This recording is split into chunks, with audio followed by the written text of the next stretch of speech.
Les habitants du quartier Kapororaï souffrent le chaud et le froid en cause d'une menace de déguerpissement qui plane sur la zone. Le ministère de la Ville et de l'Aménagement du Territoire leur donne jusqu'au 30 septembre pour quitter les lieux. Sur place, l'angoisse et l'inquiétude gagnent les occupants qui ont encore de douloureux souvenirs de 1998. Kapororaï de nouveau face à un déguerpissement. C'est un reportage grand format de Mamadou Boy Diallo et de Aliou Bar. Dans ce quartier, Kapororaï, vivent de nombreuses familles depuis quelques décennies. Mais en octobre dernier, elles ont été surprises de recevoir un acte du ministère de la Ville et de l'Aménagement du Territoire, leur sommant de déguerpir cette zone. Dans cette lettre de mise en demeure, délivrée par un huissier de justice, les occupants sont invités à quitter les lieux d'ici le 30 septembre. La nouvelle crée la panique. Rencontré devant sa maison qu'il occupe depuis 30 ans avec sa famille, cet homme est tout simplement désemparé. Nous, on n'acceptera pas. On n'a pas dit qu'ils ne vont pas démolir, mais on sera dans les maisons lorsqu'ils vont démolir. Le problème est où? Ils n'ont qu'à nous donner une liée et nous dédommager ce qu'on a mis sur le terrain. La terre, c'est pour l'État. On n'en disconvient pas. Mais une fois que tu as occupé quelque part pendant 30 ans, te dire de quitter là-bas dans 30 jours, ça ne sera pas facile. Sont concernés par cette menace de déguerpissement les habitations situées autour de l'ambassade des États-Unis jusqu'au niveau des poteaux de haute tension. Sur un ton insistant, cette femme va plus loin en s'adressant au chef de l'État en ces termes. On demande le président de la République si on quitte ici, où on va aller. Parce qu'on ne peut pas venir comme ça là et nous jeter comme des chiens dans la rue quand même. Nous sommes des citoyens avant tout. En plein tournage, nous sommes interpellés par cette autre femme dont la maison avait été détruite sans dédommagement. Le président doit nous aider. Lors de son passage ici en 2016, il avait promis qu'aucune maison ne sera démolie sans dédommagement. Aujourd'hui, nous sommes dans l'angoisse et la souffrance. La zone menacée de déguerpissement compte plus de 22 167 électeurs, selon le président du conseil de quartier. À la question de savoir si le domaine concerné est une zone réservée de l'État, ce dernier apporte des précisions. Le président de la République, le professeur Alpha Condé, est venu ici en 2016, lors de la pose de la première pierre dans la zone dénommée Plateau Koloma. Et ce jour-là, le président nous a laissé comprendre que vraiment, ce qui a été fait, c'était vraiment l'arbitraire. Et sur ce, lui-même, le président nous a demandé pardon. À travers son discours, il a dit tous les gens qui y habitent actuellement peuvent rester, mais à ne pas continuer les constructions dans la zone.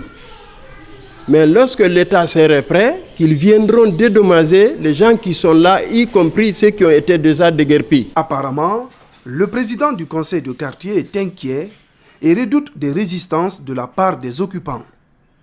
Il invite l'État à envisager des mesures d'accompagnement. Je suis un peu surpris de voir mes citoyens qui ont déjà vécu plus de 30 ans, d'autres plus de 40 ans dans un endroit, on le fait déguerpir au cours d'un mois. C'est vraiment dommage, mais certainement ils ont une mesure, en tout cas, peut-être il y aura une mesure d'accompagnement que je ne peux pas déterminer. Le pouvoir ne nous aime pas, martèle cette dame. Pour elle, des espaces existent et l'État devait les occuper et laisser vivre les habitants de Kapororaï en paix.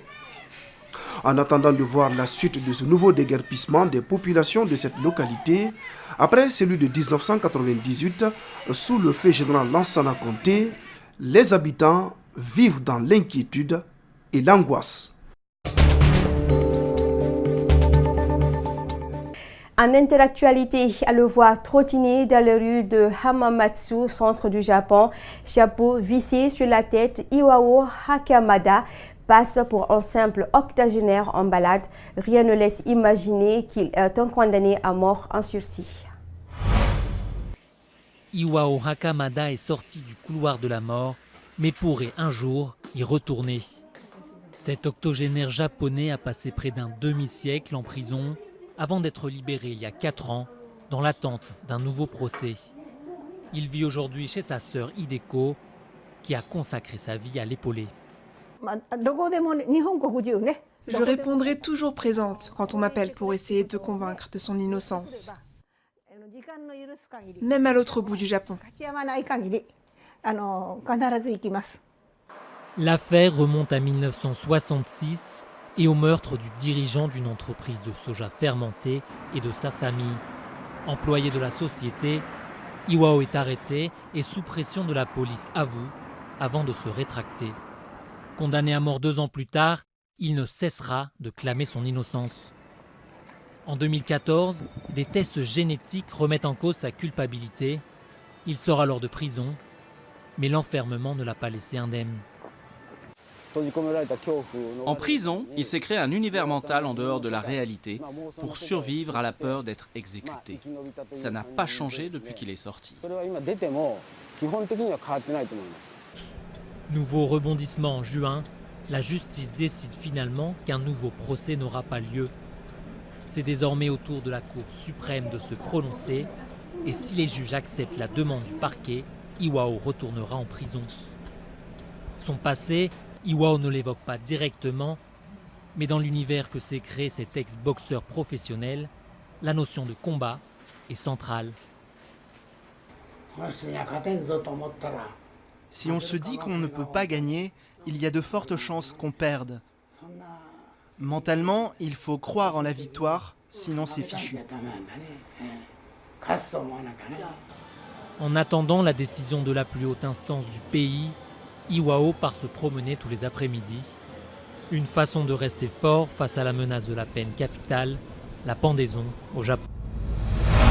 Dans un climat de suspicion et de paranoïa, la Maison-Blanche, Donald Trump appelle le New York Times à révéler le nom du lâche qui a rédigé une tribune anonyme dénonçant son comportement erratique.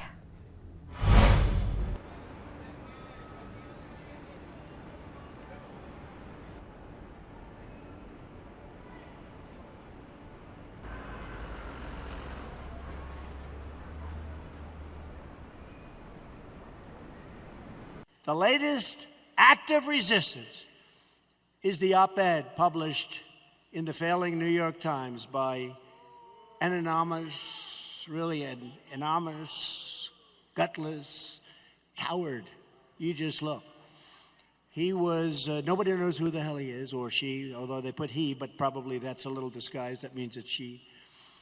But for the sake of our national security, the New York Times should publish his name at once. I think their reporters should go and investigate who it is. That would actually be a good scoop.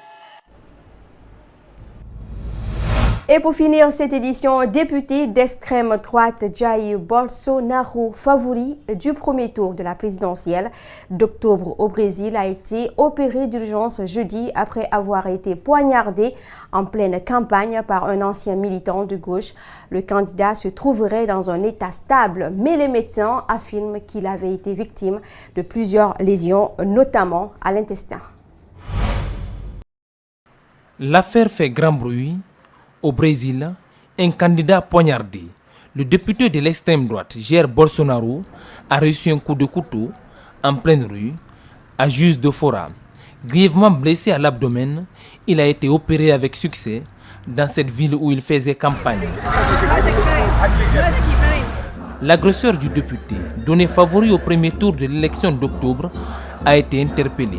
Il s'agirait d'un ancien militant d'un parti de gauche qui dit avoir accompli une mission divine. Cette agression a choqué au Brésil, même si ce candidat était réputé pour ses propos racistes. Et c'est ce qui met fin à cette édition d'information. À vous, merci de l'avoir suivi. Passez un excellent week-end. À demain.